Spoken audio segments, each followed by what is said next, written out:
Olá a todos! Nesta aula, nós vamos continuar fazendo análises de algumas situações que envolvem os princípios fundamentais da dinâmica.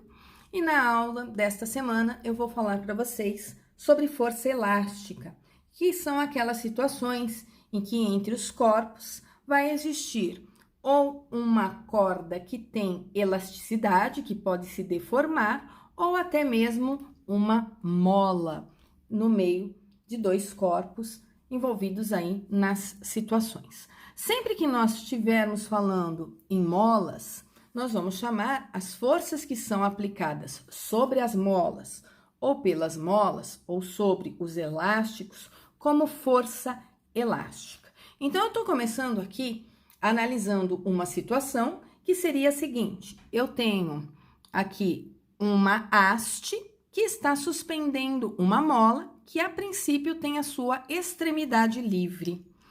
O que eu vou fazer agora? Eu vou tentar analisar o comportamento dessa mola à medida que eu coloco alguns objetos pendurados na extremidade que está livre, né? Pendurados aí sobre essa mola, né? Vamos pendurar objetos.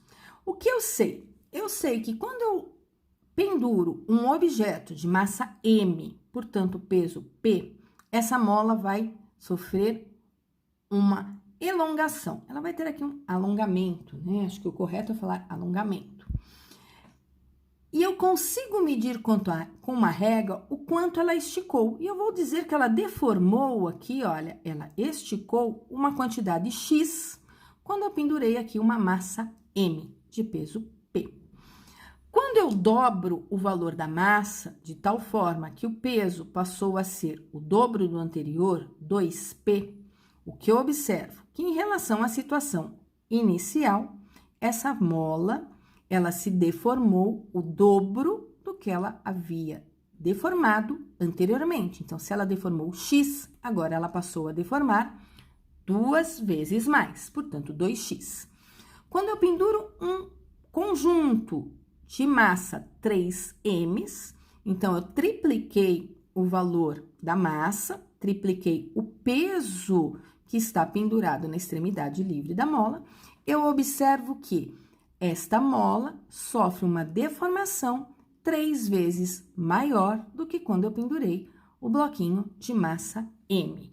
Então, nós observamos com um experimento simples que existe uma relação entre a deformação dessa mola e a força que está sendo aplicada na sua extremidade. E eu sei que, à medida que eu altero essas massas, altero esses pesos, altero essa força que está sendo aplicada, a deformação da mola também vai ser alterada na mesma proporção, tá? Quando eu for analisar as forças envolvidas na situação, então eu vou imaginar que ao invés de um peso agora, eu tenho uma mola na horizontal e alguém resolva pegar a extremidade livre dessa mola e puxar para a direita. Quando alguém puxa para a direita, a mola estica, sofre uma deformação, uma variação no seu comprimento. Então, se o comprimento inicial dela eu chamei de x0, agora ela passou a ter um comprimento x. Portanto, ela teve uma variação x do seu comprimento, que seria x menos x0. A mão aplica uma força sobre essa mola. Isto é uma ação, e a toda ação existe uma reação. O que significa que, se a mão aplicou uma força sobre a mola aplicou uma força sobre a mão. E essas forças, esse par ação e reação, nós vamos chamar de força elástica. Se eu fosse construir um gráfico dessa situação anterior, onde eu estou puxando aí uma mola na figura, né? Não sou eu, mas a figura está puxando uma mola, o que eu observo? Eu observo que quando não tem força nenhuma aplicada, a mola tem lá o seu comprimento inicial, portanto, a deformação que ela sofreu foi 0. À medida que eu aplico uma força F, ela sofre uma deformação X. Se eu dobrar essa força para 2Fs, a deformação passa a ser 2x. Se eu triplicar essa força para 3F, a deformação passa a ser 3x. Então, eu fiz um gráfico da força pela deformação da mola e eu observei que a relação entre a força e a deformação me dá um gráfico linear, uma reta crescente. Porém, o que nós sabemos? Nós sabemos que, dependendo das características dessa mola, eu vou ter gráficos diferentes, com inclinações diferentes. Vai depender do material, da quantidade de voltas que essa mola possui, vai depender do diâmetro aí de cada um desses elozinhos que essa mola tem e assim por diante. Então, se eu pegar uma mola, por exemplo, comum que eu tenho em dinamômetros, eu posso observar um gráfico com uma determinada inclinação aqui, ó, tá? Que vai corresponder proporcionalmente à força que eu estou aplicando. Para cada força que eu aplico, eu observo uma deformação. Nesse gráfico, vai aparecer aí a minha reta crescente. Se eu pegar uma mola de uma espiral de caderno, por exemplo, e aplicar as mesmas forças, eu vou conseguir perceber que ela vai ter uma deformação diferente. Isso é, o meu gráfico continua proporcional à deformação com a força aplicada, porém, esta inclinação da reta não é a mesma da situação anterior. Em física, a inclinação da reta, para nós, tem um significado.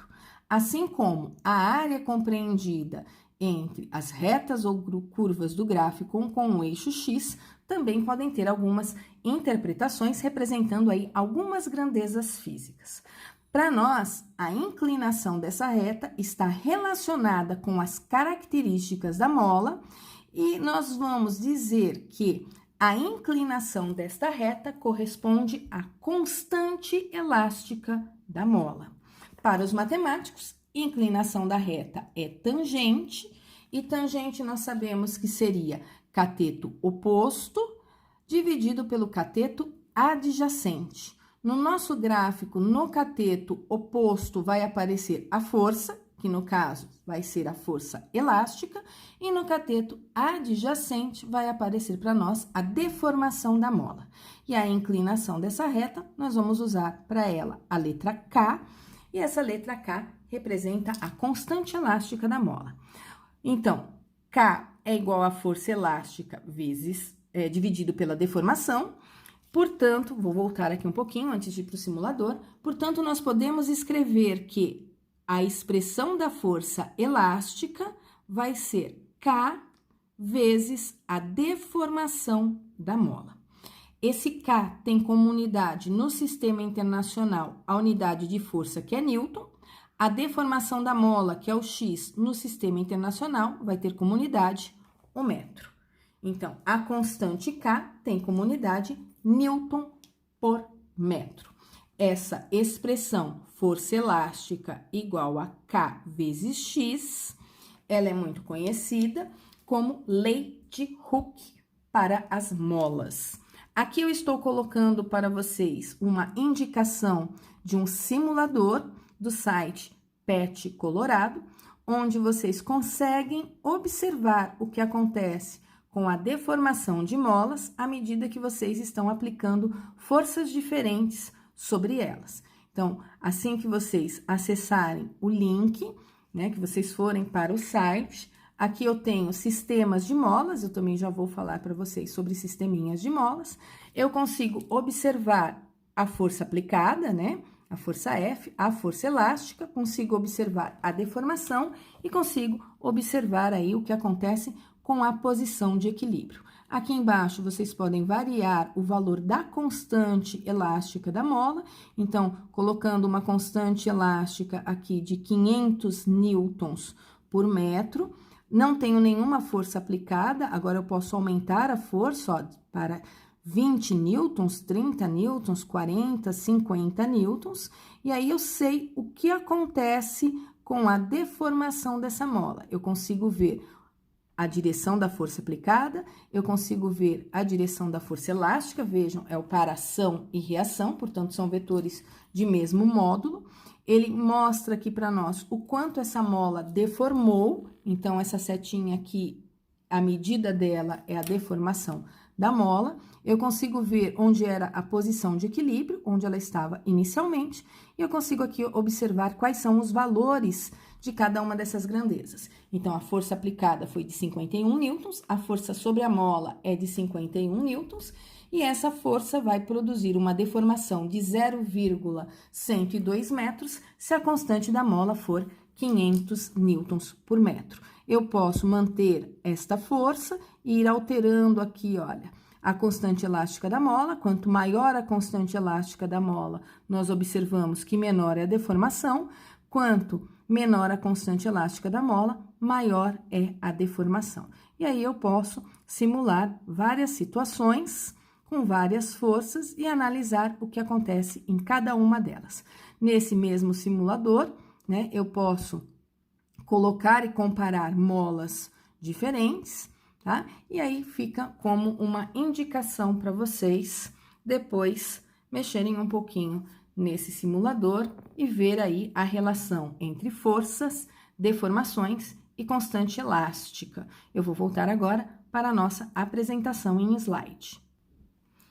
Voltando aqui para a nossa apresentação, a gente conseguiu uma fórmula para a força elástica, que era K igual a força elástica sobre X, que eu escrevi como F igual a K vezes X, onde F é a força aplicada no corpo elástico, que ela é em newtons, K é a constante elástica, que vai ser em newtons por metro no sistema internacional, e X é a variação sofrida pelo corpo elástico em metros. Essa deformação pode ser tanto no fato dela esticar, também como no fato dela comprimir, tá? Quando tem uma compressão da mola e ela também deforma, diminuindo a sua medida em relação à medida inicial, nós também usamos essa expressão, tá?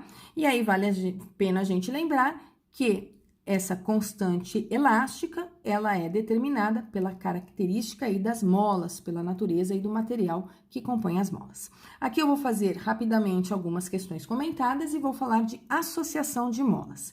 Os exercícios com molas são muito simples, então o primeiro diz o seguinte: uma mola de constante elástica igual a 200 newtons por metro tem comprimento de 20 centímetros, ele me deu a constante elástica da mola, ele me deu o K. Ele me deu o comprimento desta mola, comprimento inicial dela, eu posso chamar de L0 ou posso chamar de comprimento X0.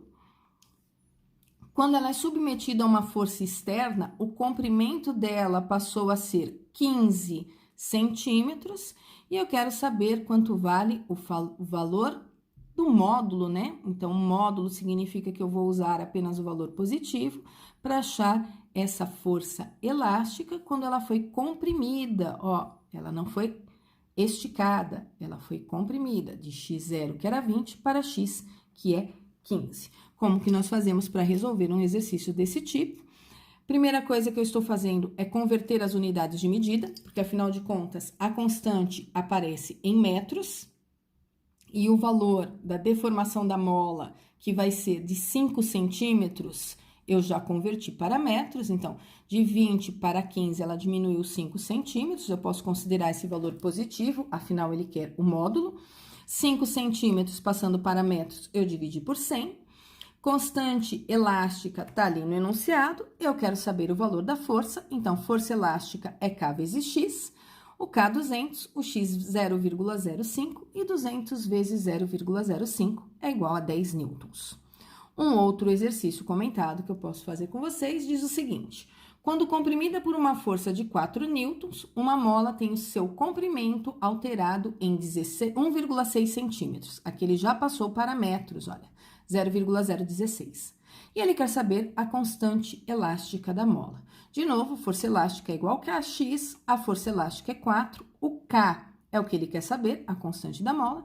A deformação dessa mola, a variação do comprimento dela foi de 0,016 centímetros, 0,016 metros, porque eu vou achar aqui no sistema internacional. Esse valor estava multiplicando, levei para o outro lado, dividindo, e achei uma constante de 250 newtons por metro. Aqui eu tenho uma situação que envolve um plano inclinado, tá? No caso dos planos inclinados, eu preciso lembrar que eu tenho que desenhar todas as forças envolvidas na situação. Então, o problema está me dizendo que eu tenho um bloco de massa 5 kg, que ele está parado sobre um plano inclinado de um ângulo de 30 graus. Então, se ele está parado, isso significa que a velocidade do conjunto é zero. Se a velocidade do conjunto é zero, a força resultante vai ser igual a zero. Ele não tem aceleração. Preso a uma mola de constante elástica K igual a 100 newtons por metro, como mostra a figura. O atrito entre o bloco e o plano pode ser desprezado. Item A.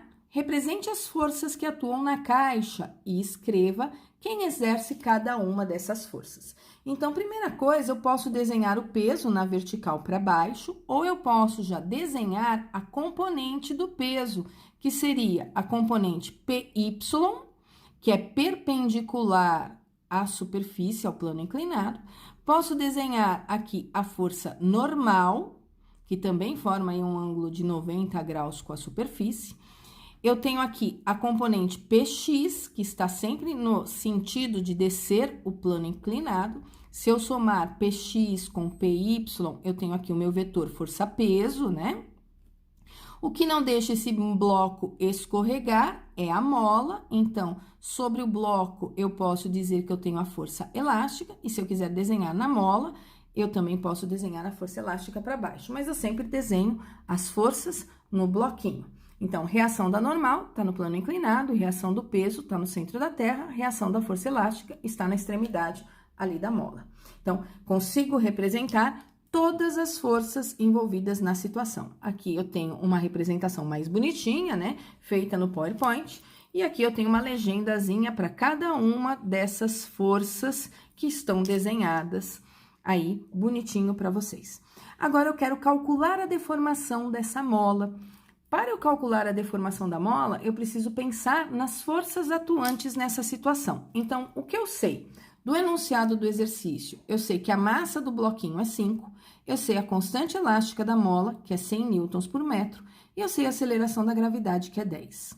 Se eu olhar o que acontece na direção vertical, ele está parado, o que significa que a força normal é igual em módulo à força PY, porém, na direção aqui do plano inclinado não tem movimento, o que significa que a componente PX tem módulo igual à força elástica. Então, eu já escrevi aqui, ó, a força elástica em módulo vai ser igual à componente PX. Nós sabemos calcular força elástica, é constante elástica da mola multiplicado pela deformação. Nós sabemos calcular a componente PX, a componente do peso num plano inclinado, que vai ser P vezes o seno do ângulo, aqui que aparece no meu plano, e nós sabemos calcular o peso, que é a massa vezes a aceleração da gravidade. Portanto, eu vou igualar esse K vezes X com mg seno de 30, para que a força resultante seja igual a zero. Igualando essas duas expressões, eu troco o valor do K por 100, a deformação é a pergunta, a massa 5, a gravidade é 10, o seno de 30 é meio, eu acho uma deformação de 0,25 metros, porque eu estou aqui no sistema internacional. Então, com isso, a gente consegue calcular a deformação da mola. Aqui eu estou num caso que eu tenho 2 blocos, e esses blocos estão aí acionados, ou eles estão com molas envolvendo eles. Puxa-se o bloco B, né? Puxa-se o bloco 1 através da mola B, puxa-se o bloco 2 através da mola A. Então, lendo o enunciado, eu sei que entre os blocos 1 e 2, de massa 1, 12 kg, e M2, 8 kg, tem uma mola ideal. E esses 2 blocos, eles estão apoiados sobre um plano horizontal sem atrito. Então, por enquanto, não tem um atrito aqui. O bloco 1 é puxado por uma força F constante, horizontal e paralela ao plano, por meio de uma mola B, idêntica à mola A. Então, as características da B são as mesmas da A, mesma constante elástica. O que o problema quer que eu calcule a relação deformação da mola A dividida pela deformação da mola B, Então, ele quer a relação entre as deformações das duas molas depois que o sistema entrou em movimento com uma aceleração constante. Então, a primeira coisa que eu preciso fazer para resolver esse exercício é desenhar todas as forças existentes na situação, tá?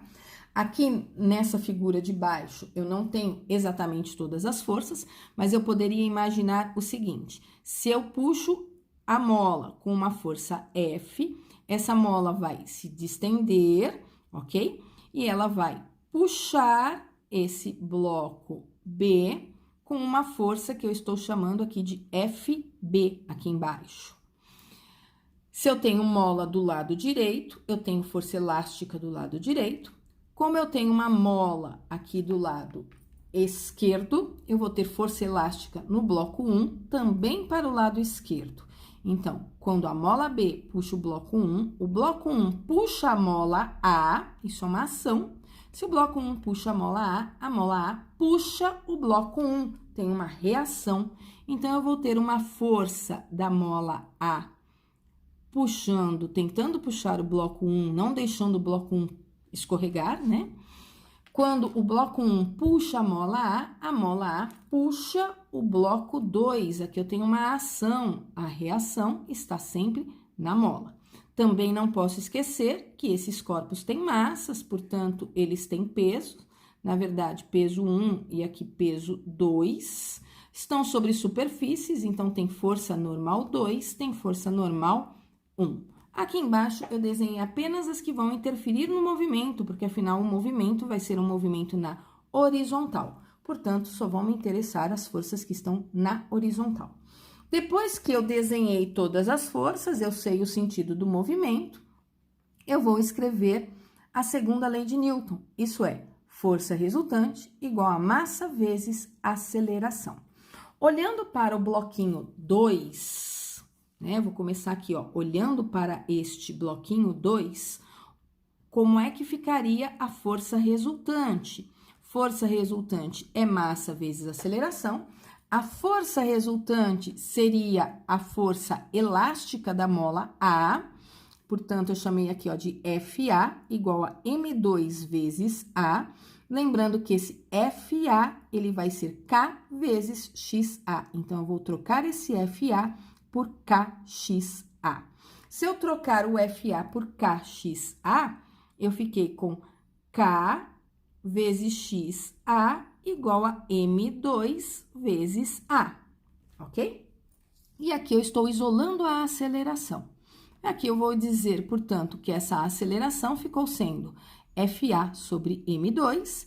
Eu sei que o FA, ele vale... Não sei o valor dele ainda, né? Mas eu sei que a massa 2, por enquanto, é 8, que foi o que está ali no enunciado. Então, a aceleração do bloco 2 vai ser a força da mola A sobre 8. Então, não esqueçam, eu estou olhando, vou pôr aqui embaixo de novo, ó, força resultante igual a massa vezes aceleração. Aqui é o FA, a massa 2 é 8, eu achei a aceleração. Essa aceleração, portanto, é a força elástica A sobre 8. Lembrando que a força elástica A é KXA sobre 8. Então, essa aqui vai ser a aceleração. Quando eu olho para o bloco B, quem seria a força resultante no bloco B? Então, pelo bloco B não, bloco 1, perdão. O bloco 1, que é o da direita, eu tenho duas forças. Eu tenho o FB, que está no sentido do movimento, e eu tenho o FA, que está no sentido oposto. Portanto, a força resultante vai ser o FB, que é a força maior no sentido do movimento, menos o FA, que é a força que está na direção oposta. Então, FB menos FA é igual a massa 1 vezes a aceleração. Foi isso que eu coloquei aqui no lugar da força resultante. Quem é o FB? O FB é a força elástica que a mola B está aplicando sobre o bloquinho 1. E a força elástica eu calculo como sendo K vezes XB. Então, substituir aqui por KXB, substituir aqui por KXA e substituir a aceleração, a princípio, por KXA sobre 8, tá? Aqui tá o 8, ó. Da onde veio esse 12, Glaucia? Esse 12 veio da massa do 1, ok? Então, massa do 1, aqui é o FA, que é KXA sobre 8, ok? Fiquei, então, com XA menos XB igual, simplifico 12 com 8, dá 3 meios de XA. Daqui, eu tiro, então, que posso levar esse XA para o outro lado da minha igualdade, né? Eu fico com XB igual a 3 meios de XA mais XA. E aí, eu sei que o XB vai ser 5 sobre 2 do XA, mas ele quer XA sobre XB. Então, XA tá aqui, ó. Leva o XB para o outro lado. XA sobre XB vai ser 2 sobre 5, ok? E aí, com isso, a gente resolveu aqui um exercício um pouquinho mais complicado do que as situações anteriores. Apaguei os rabiscos e aí eu tenho a minha resolução apenas com a escrita do PowerPoint. Depois refaçam esse exercício com calma, vocês em casa, e tentem ver se vocês chegam nessa mesma resolução. Agora eu quero comentar com vocês sobre associação de molas. Eu posso fazer associação de molas em série e eu posso fazer associação de molas em paralelo. O que seria uma associação de molas em série? Eu vou pendurar aqui no teto uma mola M1, que tem uma constante elástica K1. Na extremidade livre da mola M1, eu estou prendendo uma mola M2, cuja constante elástica dela vale K2. E na extremidade livre da mola M2, eu estou pendurando um corpo. Eu quero substituir essas duas molas por uma única mola, tá? Com uma constante elástica que vai me dar a mesma deformação que essas duas molas juntas estão me dando. Isso é, esse corpo vai permanecer na mesma posição que ele se encontra aqui na minha figura, porém, ao invés de ser com a mola 1 ligada na extremidade da mola 2, eu vou usar uma única mola para fazer isso. Então, primeira coisa que eu tenho que pensar, que as forças elásticas em ambas as molas, elas vão ser iguais, né? Então, essa mola aqui, ela vai ter uma deformação, que vai ser a deformação da primeira mais a deformação da segunda, tá? Então, eu sei que a mola resultante aqui dessa associação vai ter uma deformação que é igual à deformação das duas juntas, e aí eu vou chegar numa expressão para a mola equivalente. Isso é, a deformação desta mola equivalente, tá? A deformação dela vai ser a deformação da primeira mais a deformação da segunda. Estou usando lei de Hooke, isso é, estou usando a expressão de que força elástica é Kx, mas eu estou isolando o x, portanto, x é força elástica sobre a constante. Então, aqui ficou força elástica sobre K equivalente, força elástica sobre K1, força elástica sobre K2. Por que a força elástica aqui é a mesma? Porque é o mesmo corpo que está pendurado. Então, aqui eu vou ter peso para baixo, que é o peso do corpo, e aqui para cima, a mesma força elástica que eu tenho aqui, tem que ser desse lado para produzir a mesma deformação aí dessas duas situações, tá? Como a força elástica está aparecendo aqui em cima em todos os termos, eu posso simplificar essa força elástica de tal forma que sobrou aqui para mim o número 1. Então, para eu saber a constante dessa mola equivalente, eu vou fazer 1 sobre constante equivalente igual a 1 sobre a constante da primeira mola mais 1 sobre a constante da segunda mola. Ou então, eu posso pensar num denominador comum, que seria K1 vezes K2, divido pelo de baixo, multiplico pelo de cima e chego nessa expressão aqui para a constante elástica equivalente das molas.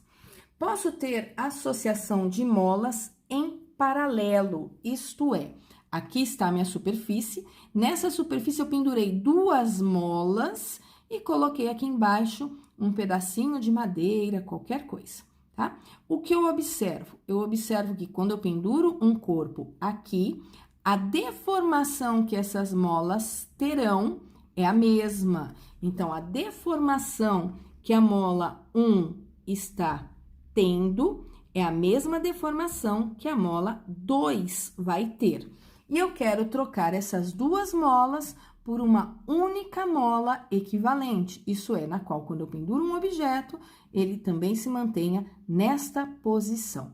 Então, quanto vale a constante dessa mola equivalente se eu fizer uma associação em paralelo? Então, se a associação está em paralelo, eu sei que aqui eu tenho a força peso para baixo, né? As deformações aqui são todas iguais, o que significa que a deformação da primeira é igual à deformação da segunda, que é igual à deformação que vai ter a minha mola equivalente, mas eu tenho que pensar nas forças também. Então, o que eu sei? Eu sei que a soma das forças que cada uma recebe é igual à força elástica total. Se eu for desenhar as forças que tenho nesse conjunto, eu sei que aqui embaixo eu vou ter o peso, né, de cada um desses dois lados, e aqui para cima eu vou ter a força elástica da primeira e a força elástica da segunda, enquanto aqui eu vou ter apenas a força elástica da mola equivalente. Então, aqui o meu peso é igual a essas duas forças elásticas, e aqui o peso é o mesmo, e aqui a força elástica nessa mola equivalente. Então, a força elástica nessa mola equivalente vai ser a força elástica da primeira mais a força elástica da segunda. Então, escrevi aqui, ó, força elástica da equivalente é igual à força elástica da primeira mais a força elástica da segunda. Ficou faltando aqui um E de equivalente aqui embaixo. Eu sei que força elástica é K vezes X, lei de Hooke. K da mola equivalente vezes a deformação da mola equivalente é igual a K1 vezes X1 mais K2 vezes X2. Como eles têm a mesma deformação, ó, aqui em cima, estão todos na mesma altura, portanto, todos deformaram da mesma forma, eu posso cancelar esse termo x, porque são todos iguais. Então, eu vou trocar essas duas molas por uma só, cuja constante elástica vai ser a soma das constantes elásticas aí das molas anteriores que eu tinha. Eu não tenho nenhum exemplo de associações de molas para passar para vocês, mas fica aí a dica caso vocês vejam algum exercício deste tipo pela frente, num futuro não muito distante. Então, essa foi a nossa aula sobre força elástica com questões comentadas. Então, até a nossa próxima aula.